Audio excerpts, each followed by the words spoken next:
সূরা নাহলের এই 90 নম্বর আয়াতে আল্লাহ পাক 6টা বিষয় আলোচনা করেছেন, 3টা আদেশ আর 3টা নিষেধ। আল্লাহর আদেশ মানাও ফরজ, নিষেধ মানাও বলেন না কেন? তাহলে 6টা ফরজ এই আয়াতে আছে। একটা একটা করে ব্যাখ্যা করে যতটুকু আমাদের মেধায় আছে এখান থেকে নিয়ে আমাদের বাস্তব জীবনে আমরা মিলিয়ে দেখব আসলে আমরা এই আয়াতটা প্রতি জমার দিন যেটা আরবিতে শুনি ওটা আমাদের জীবনে মিলছে কিনা। আল্লাহ পাক বলেন, ইন্নাল্লাহা ইয়া'মুরু বিল আদলি ওয়াল ইহসানি ওয়া ইতা'i যিল কুরবা। প্রত্যেক জমায় 175 কোটি মুসলিম সারা দুনিয়ায় ছড়িয়ে আছে। জমার নামাজে দ্বিতীয় খুতবার শেষের দিকে এই আয়াতটা ইমাম সাহেব আমাদের শোনায় আরবিতে। আমাদের মাতৃভাষা হয়তো আরবি না, এই জন্য বুঝি না। আমরা আজকে মাতৃভাষা এর ব্যাখ্যা বিশ্লেষণ করে দেখব যে ইমাম সাহেব আসলে আমাদের কি বলতে চায়।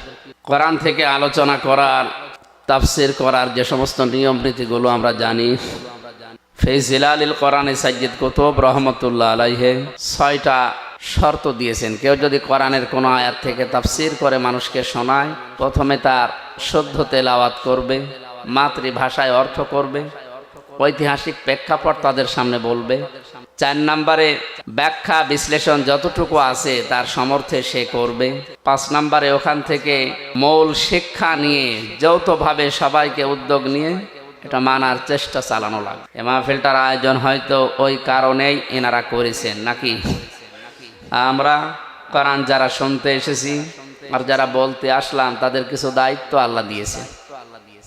আল্লাহ রাব্বুল আলামিন বলেন, ওয়ানজালনা ইলাইকা যিকরা লিতুবাজ্জিনা লিন-নাসি মা নুজ্জিলা ইলাইহিম ওয়া লাআল্লাহুম ইয়াতাফাক্কারুন। সূরা নাহলের 44 নম্বর আয়াতের শেষের দিকে আছে, এই কোরআন, এই জিকির আমি আল্লাহ আপনার কাছে এই জন্য নাজিল করেছি স্পষ্ট ভাষায় মানুষের কাছে দলিল প্রমাণ দিয়ে আপনি উপস্থাপন করবেন। যারা শুনতে আসবে তাদেরও দায়িত্ব দিলাম, ওয়ালা আল্লাহুম ইয়াতাফাক্কারুন। ওই মানুষগুলো বাড়িতে যেয়ে যেন চিন্তা ভাবনা করে যে আসলে কি শুনলাম আর কি করা দরকার।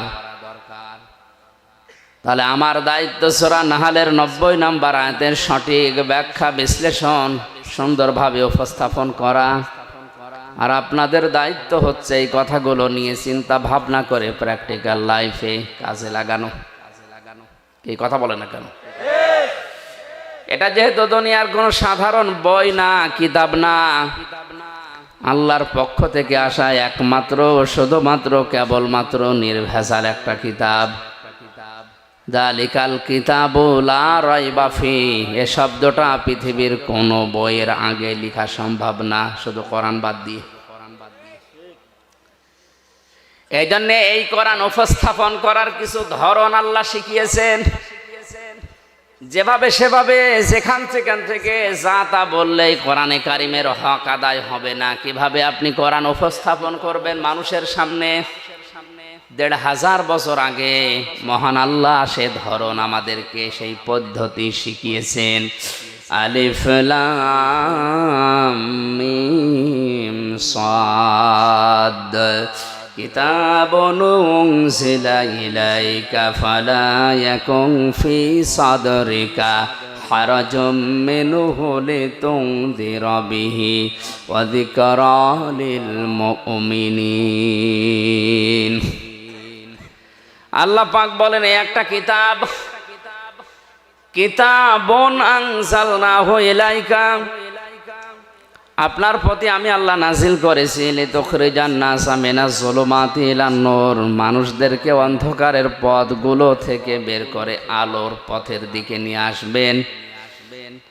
আল্লাহর এই কোরআন বাদ দিয়ে দুনিয়ার যত নিয়ম নীতি আছে আল্লাহর ভাষায় সব অন্ধকার, একমাত্র আলোর নাম হচ্ছে কোরআনে কারীম। জোরে বলেন সুবহানাল্লাহ। এটা উপস্থাপন করার ধরনের প্রথম নম্বরে কিতাবুন উনজিলা ইলাইকা ফালা ইয়াকুন ফি সাদরিকা হারাজুন, হে নবী, এই কোরআন দিয়ে যখন মানুষদেরকে আপনি সতর্ক করবেন, উপদেশ দেবেন, নসিহত লাগাবেন, আপনার মনের ভেতরে যেন কোনো সংকীর্ণতা, সংশয়, সন্দেহ এগুলো কাজ না করে। হারাজন শব্দের ব্যাখ্যা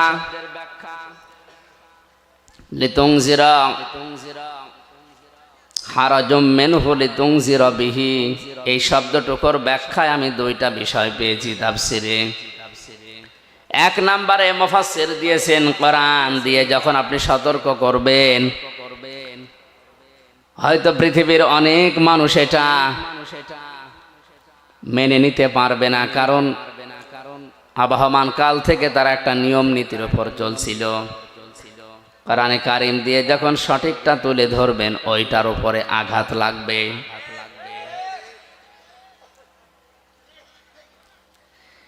আঘাত লাগার কারণে সেই মানুষগুলো বিরোধিতা করবে। এতদিন সেই মানুষেরা আপনাকে চাকরি দিত, বেতন দিত, ভাতা বাড়িয়ে দিত, আপনার হাদিয়াত ফালাকাত, তারা আজ এই কথাগুলো শোনার পরে ওগুলো বন্ধ করে দিতে পারে। এইটা বাস্তব পৃথিবীতে এখন হচ্ছে না, হচ্ছে না? কোরআনের সঠিক কথাগুলো তুলে ধরলে অনেক মানুষ যারা মানধাত আমল থেকে চলে আসছে, যুগ যুগ ধরে যারা নিয়ম নীতি ইসলাম মনে করে পালন করছে, তারা মনে করবে এটা তো নতুন ইসলাম, এ তো কোনোদিন শুনিনি। আগে পড়তো আলিফ বে তে সে, পড়তো না আগে? এখন সদ্য করে যদি বলে না আলিফ বা তা সা, এ আবার কি নিয়ম বানিয়েছে হুজুরা, নতুন নতুন ইসলাম বানায়, এটা কি নতুন ইসলাম? এটা সঠিকটা।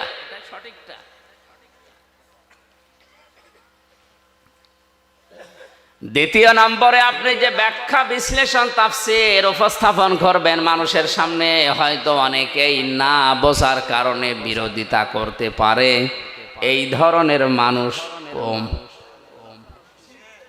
না না, এটা কম, বোঝে না, এই জন্য বিরোধিতা করে। বুঝলে অন্তত মুসলিম যারা, তারা বিরোধিতা করার কথা না। নাস্তিকদের কথা বাদ দিলাম। এতটুকু আল্লাহ শেষ করে দেননি।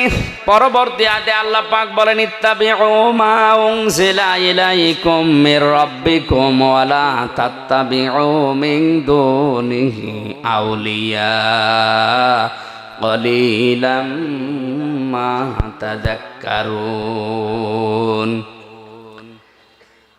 তোমরা সবাই মিলে অনুসরণ করো, ইত্তেবা করো, দেখে দেখে চলো। তাবউন শব্দের শাব্দিক অর্থ হচ্ছে অনুসরণ করা, অনুকরণ করা, দেখে দেখে চলা। তোমাদের প্রতি তোমাদের রবের পক্ষ থেকে যেটা নাজিল হয়েছে সেইটা দেখে দেখে তোমরা চলো। ঈদগাহবাসী আমরা সবাই জানি আমাদের রবের পক্ষ থেকে যেটা আমাদের ওপরে এসেছে তার নাম এক বাক্যে বলেন কি? বলেন বলেন। এতটুকু আল্লাহ শেষ করেননি। ওয়ালা তাত্তাবিউ, অনুসরণ করা যাবে না, ইত্তেবা করা যাবে না, মেনে চলা যাবে না, দেখে দেখে চলা যাবে না। মিন দুনিহি আউলিয়া, দুনিয়ার কোন ওলি, আল্লাহ ওলির বহু বচন আউলিয়া, কোন ওলির অনুসরণ দরকার নেই। এরকম বাংলা ব্যাখ্যা শোনার পরে মনে হচ্ছে আল্লাহ মনে হয় ওলিদের বিরুদ্ধে। কি আল্লাহ ওলিদের বিরুদ্ধে? অথচ কোরআনে সূরা ইউনূসের ভেতরে আছে ৬২ নম্বর আয়াতে, আলা ইন্না আউলিয়া আল্লাহি লা খাউফুন আলাইহিম ওয়া লা হুম ইয়াহজানুন। সাবধান, জেনে রাখো আমি আল্লাহর ওলি যারা, বন্ধু যারা, তাদের কোনো ভয়ও নেই, চিন্তাও নেই। জোরে বলেন আল্লাহু আকবার। এই আয়াতের সাথে আয়াতের মিলছে না। অথচ কোরআনে কারিমে আল্লাহ এমন কোন কথা দেয়নি যে একটার সাথে আর একটা কন্ট্রাডিকশন বাঁধবে, মিলবে না, এমন কোন কথা কোরআনে নেই। ওয়ালাউ কানা মিন ইনদি গায়রিল্লাহি লাওয়াজাদু ফীহি ইখতিলাফান কাসীরা। হে নবী, আপনি কোরআনে এমন কোন কথা পাবেন না যে একটার সাথে আর একটা মেলে না। অথচ এই আয়াতে বললেন ওলিরা আমার বন্ধু, আর এই আয়াতে বলছেন তোমরা ওলিদেরকে অনুসরণ করবা না। কথাটা কেমন হয়ে যাচ্ছে? ব্যাখ্যায় তাফসিরে মুফাসসিরিনে কেরাম লিখেছেন আল্লাহ পাক ওলিদের অনুসরণ করতে, এখানে সব ওলির কথা, আউলিয়া যেহেতু বহু বচন, কোন ওলির অনুসরণ দরকার নেই, এই জন্যে বলেছেন আল্লাহ যেহেতু ভবিষ্যৎ জানে না, জানে না, বলেন বলেন বলেন, আল্লাহ পাক খুব ভালোভাবে জানেন ভবিষ্যতে এমন বান্দা দুনিয়াতে আসবে, ওরা আমি আল্লাহর চাইতে ওদের আব্বাকে বড় মনে করবে। আজ যেটা বাংলাদেশে সবচাইতে বেশি, আল্লাহর আলোচনা শোনাবেন না, আব্বার কথা বলেন খুব খুশি, সে যে আব্বা যে ধরনের হোক। অনেকে আল্লাহর চাইতে আব্বাকে বাবাকে বড় মনে করবে, এই জন্য আল্লাহ আগে সতর্ক করার জন্য নিষেধ করলেন, কালিলাম মা তাযাক্কারুন। আফসোস, আল্লাহর এই আলোচনা থেকে উপদেশ গ্রহণ করবে খুব কম মানুষ। আমরা যেন ওই কম মানুষের ভেতরেও থাকতে পারি, জোরে বলেন আমিন। সূরা নাহলের এই 90 নম্বর আয়াতে আল্লাহ পাক 6টা বিষয় আলোচনা করেছেন, 3টা আদেশ আর 3টা নিষেধ। আল্লাহর আদেশ মানাও ফরজ, নিষেধ মানাও বলেন না কেন? তাহলে 6টা ফরজ এই আয়াতে আছে। একটা একটা করে ব্যাখ্যা করে যতটুকু আমাদের মেধায় আছে এখান থেকে নিয়ে আমাদের বাস্তব জীবনে আমরা মিলিয়ে দেখব আসলে আমরা এই আয়াতটা প্রতি জমার দিন যেটা আরবিতে শুনি ওটা আমাদের জীবনে মিলছে কিনা। আল্লাহ পাক বলেন, ইন্নাল্লাহা ইয়া'মুরু বিল আদলি ওয়াল ইহসানি ওয়া ইতাইযিল কুরবা। অবশ্যই আমি আল্লাহ নির্দেশ করছি বিল আদলি, দুনিয়াতে তোমরা ন্যায় বিচার করবা। কি বিচার? দ্বিতীয় নম্বর হল ইহসান, ভালো ব্যবহার করবা। ওয়া ইতাইযিল কুরবা, নিকট আত্মীয়দের খোঁজ খবর রাখবা। এই 3টা কাজ যদিও আমরা মুআমালাত মুআশারাত ইসলামের একটা অন্যতম বিধান, সাধারণ জিনিস মনে করি, আর কি মানুষের সাথে হাসি মুখে কথা বলা এটাও যে ইবাদত অনেকে জানেই না।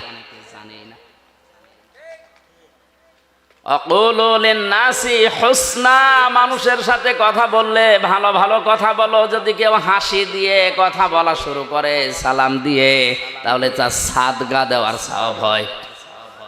অথচ মুখ গোমরা করে থাকে, কথায় বলতে চায় না, আর কথা বললেই গালি দেয় না। গালি এলাকায় নিয়ে এতদিন পর্যন্ত অনেকেই জানতাম মুনাফিকদের আচরণ বা আলামত 3টা।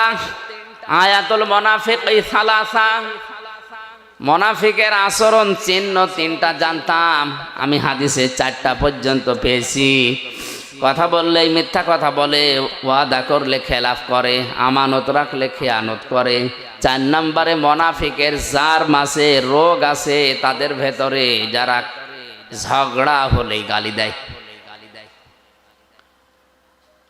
সুতরাং যারা ঝগড়া হলে আগে গালি দেন, মন মেজাজ খারাপ হয়ে গেলে আগে গালি দিয়ে শুরু করেন, বুঝতে হবে মুনাফিকের জাত তার ভেতরে আছে। আল্লাহ আমাদেরকে যেন বাঁচিয়ে দেন, জোরে বলেন আমিন। 3টা আদেশ করার পরে আল্লাহ পাক বলেন 3টা নিষেধ আমি তোমাদেরকে করলাম। ওয়ায়ানহা আনিল ফাহশাই ওয়াল মুনকারি ওয়াল বাগ। 1 নম্বরে তোমাদের নিষেধ করা হচ্ছে তোমরা ফাহিশা কাজ করবে না, মুনকার মন্দ কাজে জড়াবে না, আল বাগই সীমা লঙ্ঘন করবে না। আল্লাহ পাক বলেন 3টা আদেশ 3টা নিষেধ করার পরে ইয়াইসুকুম লাআল্লাকুম তাযাক্কারুন, এই ওয়াজগুলো আমি আল্লাহ নিজে তোমাদের করলাম। এই ওয়াজ কার? বলেন বলেন। ওয়াজ আমির হামজা করে না, ওয়াজ সরাসরি করছে আল্লাহ নিজে, আমি অ্যাডভার্টাইজ করছি শুধু। সুতরাং বাংলাদেশে যারা ওয়াজ বিরোধী, যারা তাফসির বিরোধী, ওরা সরাসরি আল্লাহ বিরোধী। কক্সবাজারে হয়তো এরকম মানুষ খুব কম, এগুলো কুষ্টিয়াতে বেশি। লালনের মাজারে 3 দিন একাধারে চলছে আল্লাহর নাম নিয়ে গাঁজা খাওয়া, কোনো অসুবিধা নেই। আরো পুলিশ দিয়ে পাহারা দেওয়া হয়। অথচ কুষ্টিয়াতে, চুয়াডাঙ্গা, এই সমস্ত জায়গায় তাফসির মাহফিল লেখা দেখলে আগেই 14 জায়গায় অনুমতি নেওয়া লাগবে। কেন? ইসালে সওয়াব হয়, 63 দিন ব্যাপী অনুষ্ঠান হয়, 7 দিন ব্যাপী মেলা হচ্ছে। মেলার নাম দিয়েছে বই মেলা, বই খুঁজে পাওয়া যায় না। মেলার নাম দিয়েছে শিশু মেলা, শিশু নেই, শুধু শিশুর খালারা আর মামারা। এই সমস্ত জায়গার কোনো অনুমতি নেই। ইসালে সওয়াব হচ্ছে সারারা। আঞ্জুমানে কি নাম দিয়ে উল্টা পাল্টা, গোসল শরীফ, নওরোজ শরীফ, কি শরীফ হচ্ছে, কোন শরীফে কোনো সমস্যা নেই, যত সমস্যা কোরআন শরীফ। এক কথা বলেন। তাহলে ওয়াজ করেন কে বলেন তো? আল্লাহ নিজে ওয়াজ করেন। ইয়াইযুকুম লাআল্লাকুম তাযাক্কারুন, তিনি তোমাদেরকে ওয়াজ করছেন। আশা করা যায় আল্লাহর বান্দারা আল্লাহর এই 6টা ওয়াজ যদি মেনে নেয় তাদের উপকার হবে। দেখি আল্লাহর ওয়াজগুলো আমরা অ্যাডভার্টাইজ করি, কেমন উপকার পায় দুনিয়াতে। প্রথম নাম্বারে আল্লাহ আমাদেরকে আদেশ দিয়েছেন, নির্দেশ দিচ্ছেন, আমরা যেন দুনিয়ায় ন্যায় বিচার করি। কি বিচার? ন্যায় বিচার কাকে বলে? আইন দাল্লাম আদল মামান আলাদাল লগাতানা সারহান। আদল কত প্রকার, কি কি? তাফসিরে আমি পেয়েছি আদল প্রধানত 3 প্রকার। কয় প্রকার? 1 প্রকার আদল হচ্ছে আল্লাহর সাথে ন্যায় বিচার, 2 নম্বর রাসূলের সাথে ন্যায় বিচার, 3 নম্বর আল্লাহর সৃষ্টি জগতের সাথে ন্যায় বিচার। আল্লাহর সাথে ন্যায় বিচার কি? কোরআনে আল্লাহর শরীয়তের বিধান দিয়েছেন 500 কত? জেলখানায় থাকাকালীন সৌদি আরবের একজন লেখক, এটা শোনান তো, ওনার আরবিতে লেখা, বাংলায় ভাষান্তর করা জনাব নূর হোসেন মজিদ নামে এক ভদ্রলোক করেছে বাংলায়। ওখানে আল্লাহর অঙ্গীকার আল কোরআনে 500। আমি বইটা প্রায় 8-9 বার এই 3 বছরে পড়েছি, আমার প্রায় মুখস্থই হয়ে গেছে। আমি দেখেছি ওখানে আল্লাহর 500 আয়াত আছে কোরআনের শরীয়তের বিধান, যেটা আল্লাহর অঙ্গীকার। এগুলো যদি কোনো মানুষ বাস্তবে মেনে নেয়, সে যেন আল্লাহর সাথে ন্যায় বিচার করলো। তার ভেতরে আজকের আয়াতে আছে 6টা। কয়টা? না, এটা কি ডিস্টার্ব করে বারবার, এই জন্য এগুলো লাগাতে নিষেধ করি।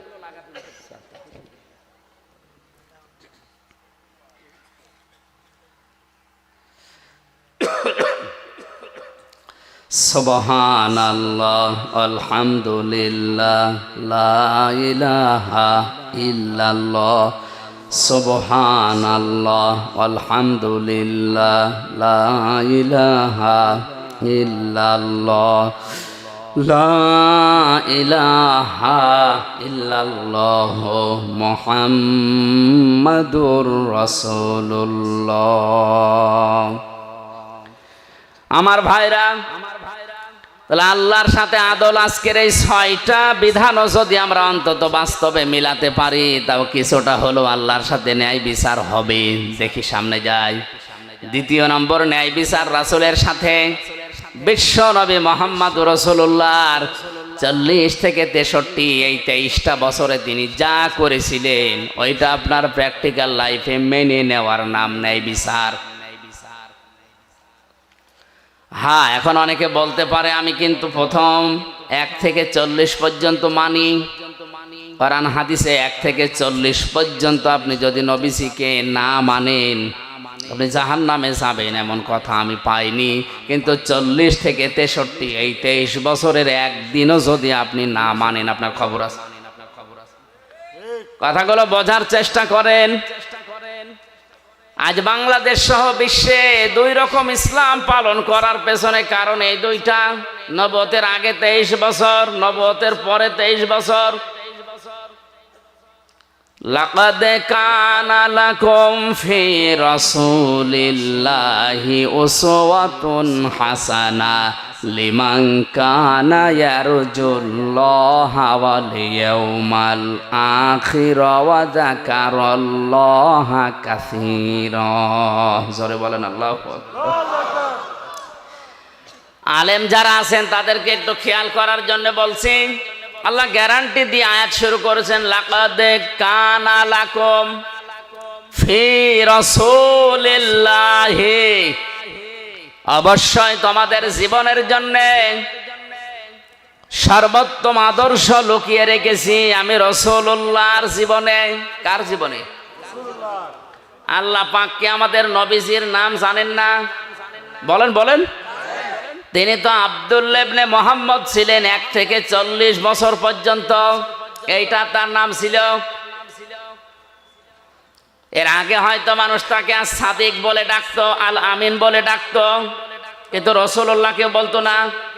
তিনি রাসূলুল্লাহ হয়েছিলেন, নবুয়ত পেয়েছিলেন, নবী হয়েছিলেন কত বছর বয়সে? বলেন বলেন। তাহলে 1 থেকে 40 বছর পর্যন্ত তিনি ছিলেন মুহাম্মদ ইবনে আব্দুল্লাহ। আমি যেমন আমির হামজা ইবনে রিয়াজ, তিনি ওইভাবেই পরিচিত ছিলেন। পুরা আরব জাহানে তাকে নাম ধরে ডাকতো মুহাম্মদ বিন আব্দুল্লাহ। এখনো পর্যন্ত মিডল ইস্টে যে দেখেন তারা বাবার নামকে জুড়ে দিয়ে ডাকে। ছেলের নাম যদি হয় আব্দুর রহমান তাহলে বলে আবু আব্দুর রহমান, আব্দুর রহমানের পিতা। যতগুলো সাহাবীর নাম আপনি দেখবেন অধিকাংশ বাবার নামের সাথে জুড়ে দেওয়া। আব্দুল্লাহ বিন মাসউদ, আব্দুল্লাহ ইবনে ওমর রাদিয়াল্লাহু তাআলা আনহুমা। আল্লাহ রাব্বুল আলামিন 1 থেকে 40 বছর পর্যন্ত নবীজির এই জীবনে তিনি 17 বছর থেকে সংগঠন আরম্ভ করেছিলেন হিলফুল ফুজুল দিয়ে, শান্তির সঙ্গ। এখান থেকে 40, এই 23 বছরে তিনি সামাজিক রাজনৈতিকভাবে বিভিন্ন কর্মকাণ্ড তিনি আঞ্জাম দিয়েছিলেন পরিবারে আর সমাজে। একটা শত্রু পুরা আরব জাহানে তার ছিল না। সিরাত ইবনে হিশাম বলছে, আর রাহিকুল মাখতুমিয়াও আছে, একটা শত্রু তার ছিল না। সবাই তাকে অধিকাংশই নামের পরিবর্তে বলতো আল আমিন যাচ্ছে, আস সাদিক যাচ্ছে। যখনই তিনি 40 বছর বয়সে কোরআনে কারীম পেলেন, নবুয়ত পেলেন, নবী হয়ে গেলেন, এখন তার নাম আর মুহাম্মদ ইবনে আব্দুল্লাহ নেই, এখন হয়ে গেছেন তিনি রাসূলুল্লাহ। আগের 23 বছরে একটা শত্রু যার নেই, পরের 23 বছরে 82 বার তাকে ডাইরেক্ট হত্যা করার জন্য ইহুদিরা চেষ্টা চালিয়েছে। মানুষ তো একই আছে, আগেও যা ছিল পরেও তাই, শুধু নাম পাল্টিয়ে হয়েছে মুহাম্মদ ইবনে আব্দুল্লাহর জায়গায় রাসূলুল্লাহ। এই কথা বলেন। আজ আমরা বাংলাদেশ সহ বিশ্বে যারা মুহাম্মদ ইবনে আব্দুল্লাহর কাজগুলো করছে তাদের শত্রু হবে না, হওয়া সম্ভব না। কিন্তু যারা রাসূলুল্লাহর কাজ আরম্ভ করবে তাকে যদি 82 বার টার্গেট করা হয়, অন্তত আপনাকে 8 বাদ দিয়ে যদি 2 থাকে 2 বারও টার্গেট হবেন। এখানে উল্টা বসে আমরাও তো নবীওয়ালা কাজ করি, আমার তো কিছু হয় না। না, ওটা আপনার নবীওয়ালা কাজ না, ওটা মুহাম্মদ ইবনে আব্দুল্লাহর কাজ। নবীওয়ালা কাজ আরম্ভ হয়েছে নবী হওয়ার পরে। কত বছর বয়সে? বলেন বলেন। রাসূলুল্লাহর সাথে তাহলে ন্যায় বিচার যদি করতে হয়, এই 40 থেকে 63, এই 23 বছর অক্ষরে অক্ষরে আপনাকে মানা লাগবে, তাহলে ন্যায় বিচার হবে। 3 নম্বরে ন্যায় বিচার সৃষ্টি জগতের সাথে, তার মানে সর্বোত্তম সৃষ্টি যারা মানুষ। লাকাদ খালাকনাল ইনসানা ফি আহসানি তাকওয়িম। পৃথিবীতে যত সৃষ্টি আমি বানিয়েছি সবচাইতে উত্তম এবং সুন্দরভাবে বানিয়েছি আমি মানুষকে। মানুষ আল্লাহর সবচাইতে সর্বোত্তম সৃষ্টি, সবচাইতে দামি সৃষ্টি। ওয়ালাকাদ কাররামনা বানি আদম, বনি আদমকে আমি সম্মান দিয়েছি। পৃথিবীতে ন্যায় বিচার করা লাগবে আল্লাহর এই মানুষের উপরে। অথচ এই ন্যায় বিচারটা এখন দিন দিন উঠে যাচ্ছে। জোর যার মুল্লুক তার,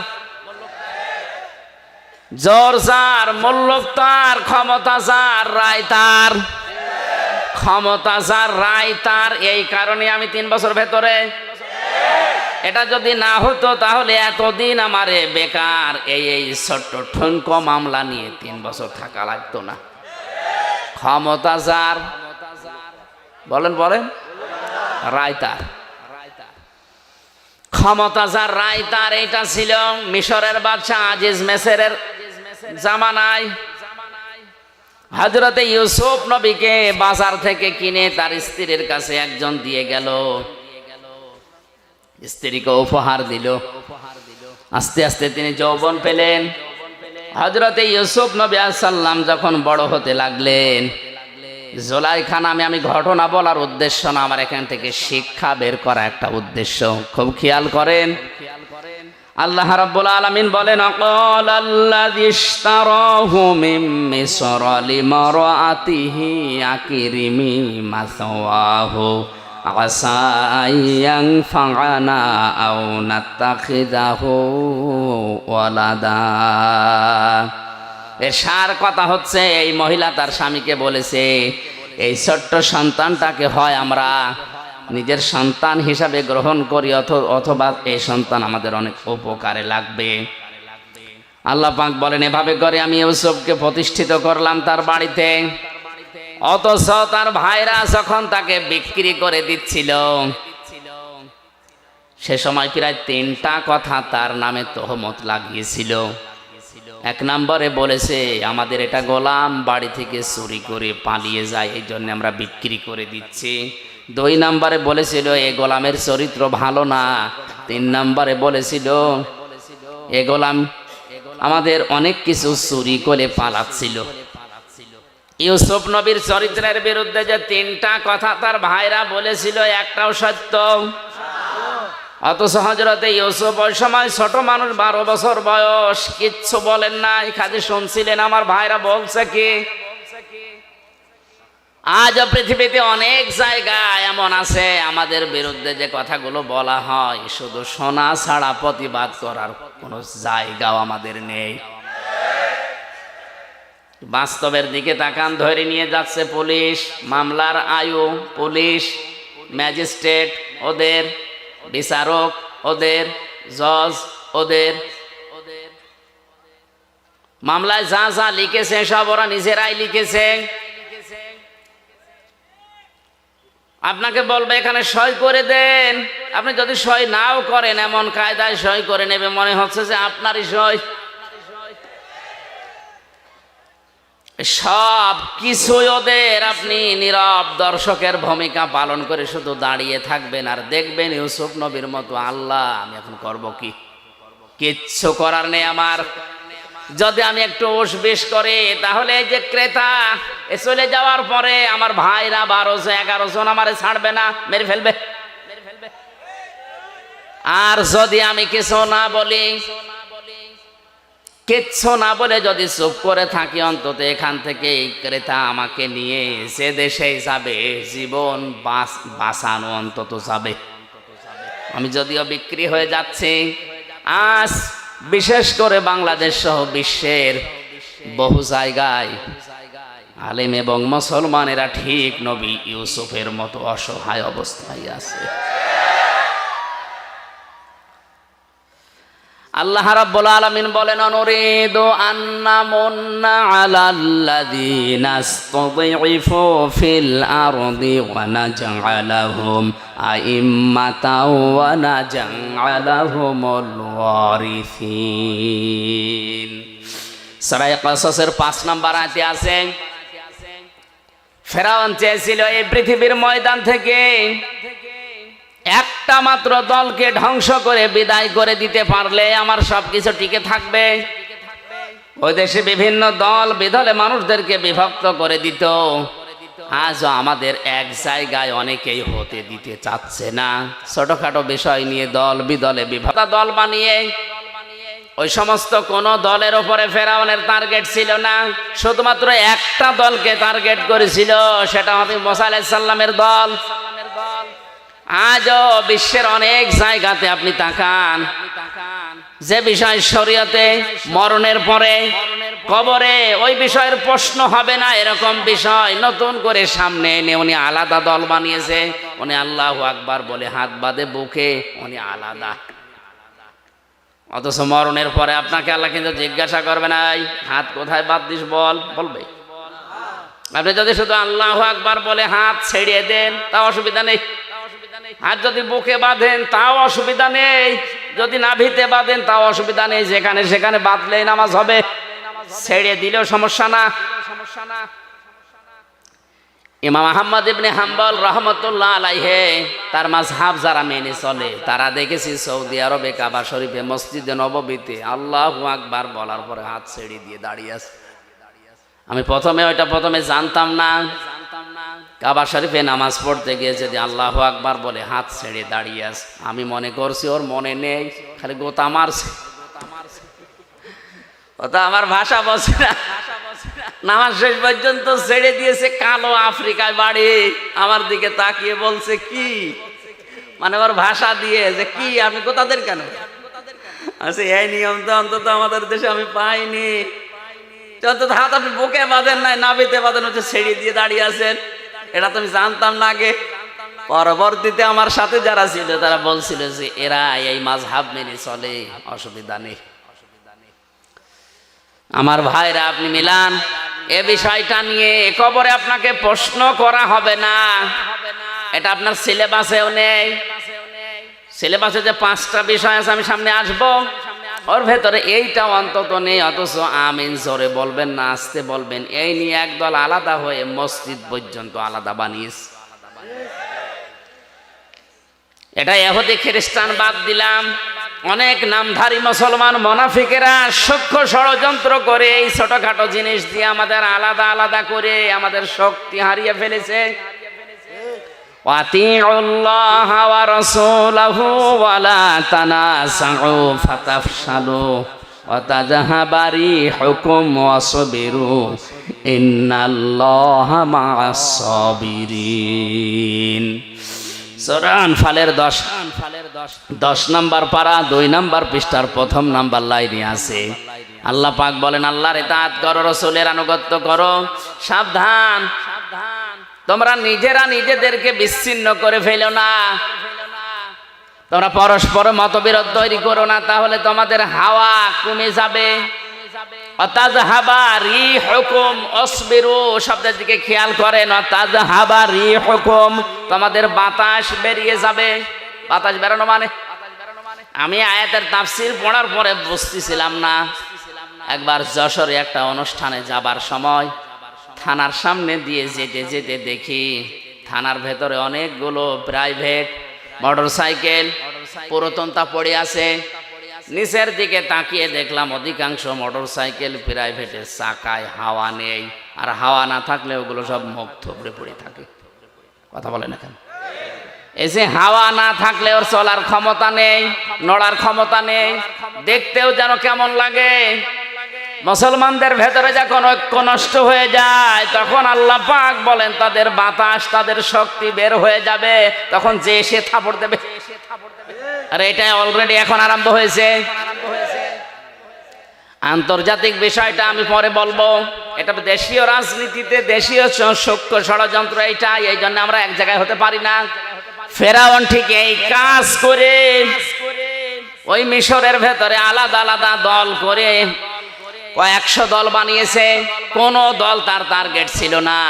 আজও বাংলাদেশে ইসলামী দল যত আছে কোন দল কিন্তু বাতিলের টার্গেট না, রাম আর বামদের টার্গেট না, একটা দলকে বাতিলরা টার্গেট মনে করে। কারণ ওরা জানে যে ফেরাউনের মতো ওদেরও বুদ্ধি আছে, যে হাজার হাজার দল থাকলেও অসুবিধা নেই, এ মোসানবী সমস্যা। আল্লাহ রাব্বুল আলামিন বলেন, কিন্তু আমি অনুগ্রহ করেছি আন্না মন্না, মানান শব্দের শাব্দিক অর্থ হচ্ছে অনুগ্রহ করা, দয়া করা। ওরা সেই দলটাকে ধ্বংস করার জন্য উঠে পড়ে লেগেছিল, ষড়যন্ত্র করেছিল। আমি আল্লাহ কিন্তু চেয়েছি ওই মুসা নবীর দলকে এই জমিনের ওয়ারিস বানাতে। জোরে বলেন আল্লাহু আকবার। আজও তাম দুনিয়ায় যারা হকপন্থী সঠিক দলকে বুঝে ফেলেছে, ইমাম ইবনে তাইমিয়া বলেন, তোমরা যদি হক দলকে চিনতে না পারো তাহলে বাতিলের দিকে তোমরা তাকাও, তারা কোন দলকে টার্গেট করে। তুমি হয়তো হক চিনতে নাও পারো, কিন্তু বাতিল হক চেনে। হযরতে মুসা আলাইহিস সালামকে আল্লাহ রাব্বুল আলামিন জমিনে প্রতিষ্ঠিত শুধু করেননি, জমিনের ওয়ারিশ বানিয়ে দিয়েছিলেন। ইউসুফ নবী আলাইহিস সালামকে জমিনে তিনি প্রতিষ্ঠিত করলেন। ওরা চেয়েছিল এখান থেকে বিক্রি করে তাকে শেষ করে দেবে, আল্লাহ পাক বলেন না, ওয়ালিনুআল্লিমাহু মিন তা'ওয়িলিল আহাদিস ওয়াল্লাহু গালিবুন আলা আমরিহি ওয়ালাকিন্না আকসারান নাসি লা ইয়ালামুন। তাকে আমি আল্লাহ স্বপ্নের ব্যাখ্যা শিক্ষা দিলাম। আমি আল্লাহ যেটা ইচ্ছা করেছি আমার আদেশগুলোই গালেব হয়েছে, বিজয় হয়েছে, কিন্তু অধিকাংশ মানুষ এটা বোঝে না বা জানে না। ওয়ালাম্মা বালাগা আশুদ্দাহু আতাইনাহু হুকমা ওয়া ইলমা ওয়া কাযালিকা নাজিসিল মুহসিনিন। আমি আল্লাহ পাক দিন যত যেতে থাকে, হযরত ইউসুফ নবী আলাইহিস সালামের শরীরে শক্তি সমর্থন যৌবন যখন আসে, তাকে আমি জ্ঞান এবং হিকমত তাকে আমি আল্লাহ দান করলাম। জোরে বলেন আল্লাহু আকবার। আজ ইসলাম নিয়ে টিকে থাকতে হলে আমাদের দুইটা জিনিস লাগবে, শক্তি এবং হিকমত, জ্ঞান। শক্তি বলতে শুধু শরীরের শক্তি না, আজ এই যে মিডিয়াগুলো কাজ করছে এটা একটা শক্তি, এটা সবচাইতে বড় শক্তি। এখন আজ ইসলামকে ধ্বংস করার জন্য ওরা যত কিছু ব্যবহার করছে তার সবচাইতে বড় মাধ্যম এই প্রচার মাধ্যম। আল্লাহ রাব্বুল আলামিন কোরআনে কারিমে জানিয়েছেন, হে নবী, ইসলাম ধ্বংস করার জন্য ওরা যেটা কাজে লাগাচ্ছে ওইটা উল্টি আপনি ইসলামের পক্ষে কাজে লাগান। আজ মিডিয়া, ইলেকট্রিক মিডিয়া বলেন, প্রিন্টিং মিডিয়া বলেন, যত খবরের কাগজ পত্রিকা সবগুলোই রাম আর বামদের মালিকানায়। প্রচার করার মতো আমাদের হাতে তেমন কিছুই নেই। সুতরাং ইসলাম নিয়ে যদি এখন এগিয়ে যেতে হয় আমাদের জ্ঞান অর্জন করা লাগবে, আমাদেরকে বিভিন্ন শক্তি সঞ্চয় করা লাগবে। এভাবে করে আমি আমার মুহসিন বান্দাদেরকে পুরস্কৃত করে থাকি।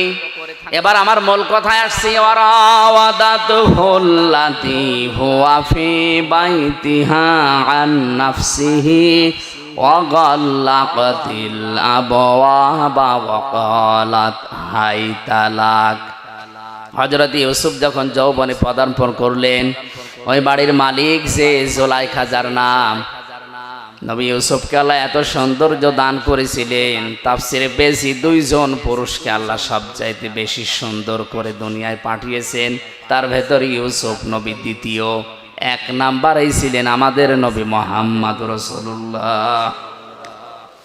চারজন মহিলাকে আল্লাহ এই দুনিয়াতে সবচাইতে সুন্দরী করে বানিয়েছিলেন।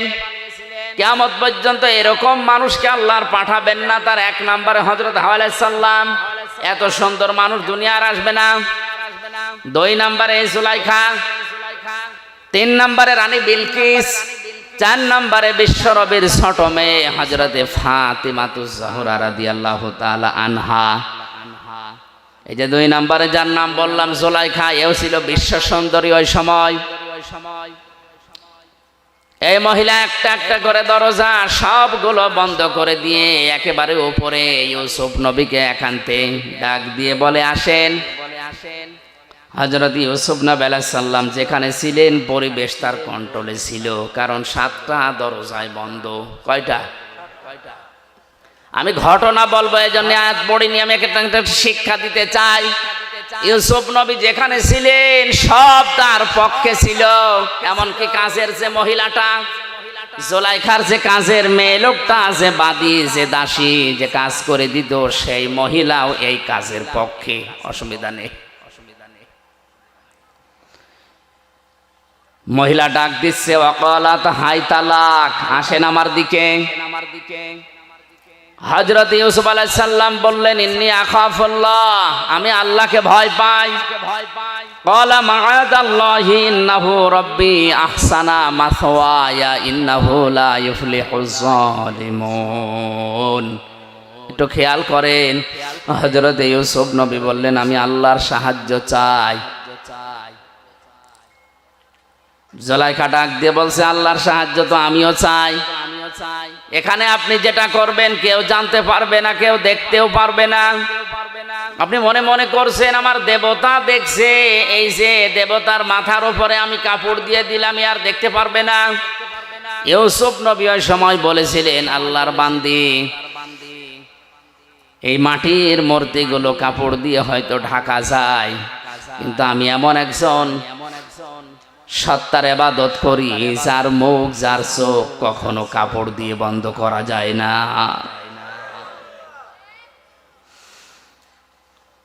হযরত ইউসুফ আল্লাহর সাহায্য চেয়েছিলেন। এত বড় কঠিন যৌবনে পরীক্ষা চলছে, যেটা একটা যুবক মানুষের জন্য এই জায়গা থেকে বেঁচে থাকা কতটা কঠিন, যাদের যৌবন আছে তারা জানে। হযরত ইউসুফ নবী কঠিন মুহূর্তে তিনি আল্লাহর সাহায্য চাই কথা বলেছিলেন কেন? অথচ তার পরবর্তীতে আল্লাহ পাক বলেন, লাকাদ হাম্মাত বিহি ওয়া হাম্মা বিহা লাউলা বুরহানা রাব্বি। এমন একটা পরিবেশ তার কোন অনুকূলে ছিল, তিনি একজন নবী। নবীদের শরীরে এমনিতেই যৌবন বেশি, সাধারণ মানুষের চাইতে নবীদের শরীরে যৌবন কমপক্ষে 27 গুণ বেশি থাকে। কত? আল্লাহর নবীর এই ডান হাতে এই দুনিয়ার 100 মানুষের শরীরে যে শক্তি আছে তার ডান হাতে এই শক্তি ছিল। নবীদের যৌবনও বেশি, তাদের শক্তিও বেশি, পরিবেশে কন্ট্রোলে।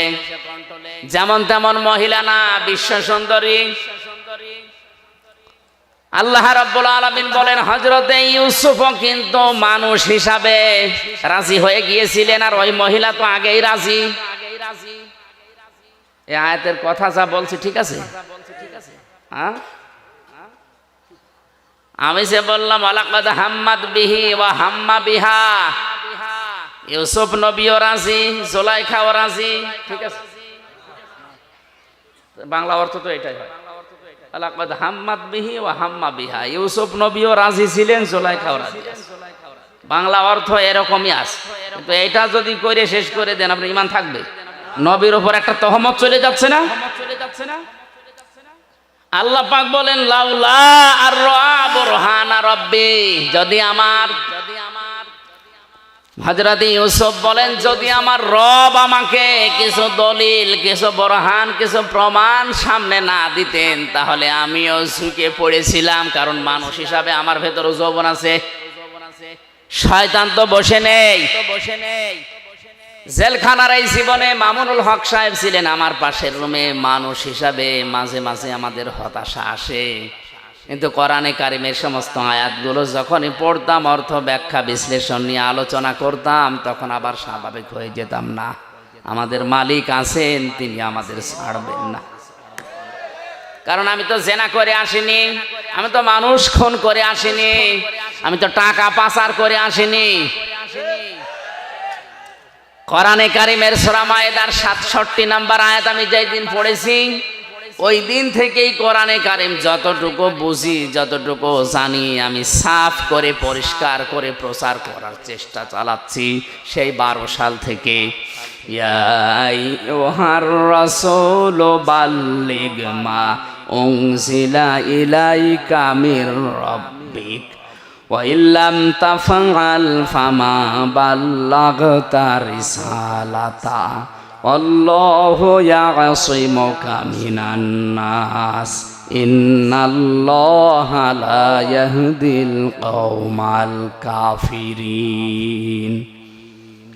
আল্লাহ পাক বলেন, হে রাসূল, বাল্লিগ, আপনি প্রচার করেন, আপনি তাবলীগ করেন, ছড়িয়ে দেন। কি ছড়াবেন, কি প্রচার করবেন? মা উনজিলা ইলাইকা মির রাব্বিক, আপনার রবের পক্ষ থেকে যেটা নাযিল হয়েছে। এই আয়াত প্রমাণ করে পৃথিবীতে তাবলীগ করা ফরজ কোরআনের। কিসের? আরো জোরে বলেন কিসের?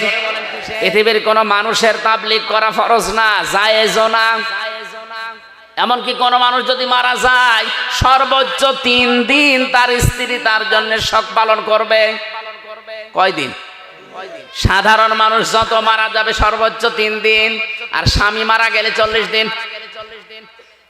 4 মাস 10 দিন পরে সে অন্য জায়গায় বিয়ে করে আগেরটা ভুলে, একেবারে ভুলে যে নতুন করে সংসার করবে, কোনো অসুবিধা নেই। বলেন তো, দুনিয়ায় শুধু স্বামী ছাড়া পৃথিবীর মা বাবা মারা গেলেও না সর্বোচ্চ 3 দিন, এরপরে কোনো শোক নেই। অথচ বছরে বছরে আমরা শোক পালন করে করে একেবারে কিয়ামত পর্যন্ত মনে হচ্ছে পালন করব। তা আপনি কোন ইসলাম পালন করছেন? এই জন্য আমাদের তাবলীগ যদি হয়, প্রচার যদি হয়, শুধুমাত্র প্রচার হবে, তাবলীগ হবে কোরআনের। তাছাড়া দুনিয়ার কারো প্রচার করা, প্রসার করা, প্রশংসা করা জায়েজ নেই। কিসের প্রশংসা করা দরকার আপনার? ওয়াইল্লাম তাফআল ফামা বাল্লাগতা রিসালাতা। হে নবী, আপনার উপর যে কোরআন আমি দিলাম, এটা যদি প্রচার না করেন, তাবলীগ না করেন, আপনি যেন রিসালাতের দায়িত্বই পালন করেননি। আল্লাহ এতটুকু বলেই কিন্তু শেষ করেননি। আল্লাহ জানে যে ঝামেলা সামনে আছে, এই জন্য বলেন আল্লাহু ইয়াসিমুকা মিনান নাস। ইয়াসিমু এটা বোঝারে বর্তমান, ভবিষ্যৎ, প্রেজেন্ট, ফিউচার। আমি জানি যে আপনার উপরে বিপদ আসবে তাবলীগ করতে গেলে কোরআনের। আমি যেটা নাজিল করেছি এর তাবলীগের প্রচারের প্রসার যদি আপনি করতে চান, ঝামেলায় পড়বেন, বিপদ আসবে। আমি আল্লাহ গ্যারান্টি দিলাম আপনাকে, আমি আল্লাহ নিজে বাঁচাবো। শুধু বাঁচিয়েছেন দুনিয়ায়, ওই 82 বার তাকে ডাইরেক্ট হত্যা করতেছিল, এই জায়গায় তা না। মরণের পরে ইহুদিরা তার লাশ চুরি করতে চেয়েছে, আল্লাহ তাও বাঁচিয়েছেন। কথা বলেন ঠিক কিনা? আল্লাহ ইয়াসিম যেহেতু মজারে দিয়েছেন বর্তমান এবং ভবিষ্যৎ, ভবিষ্যৎ বলতে কিয়ামত পর্যন্ত কোরআন থাকবে।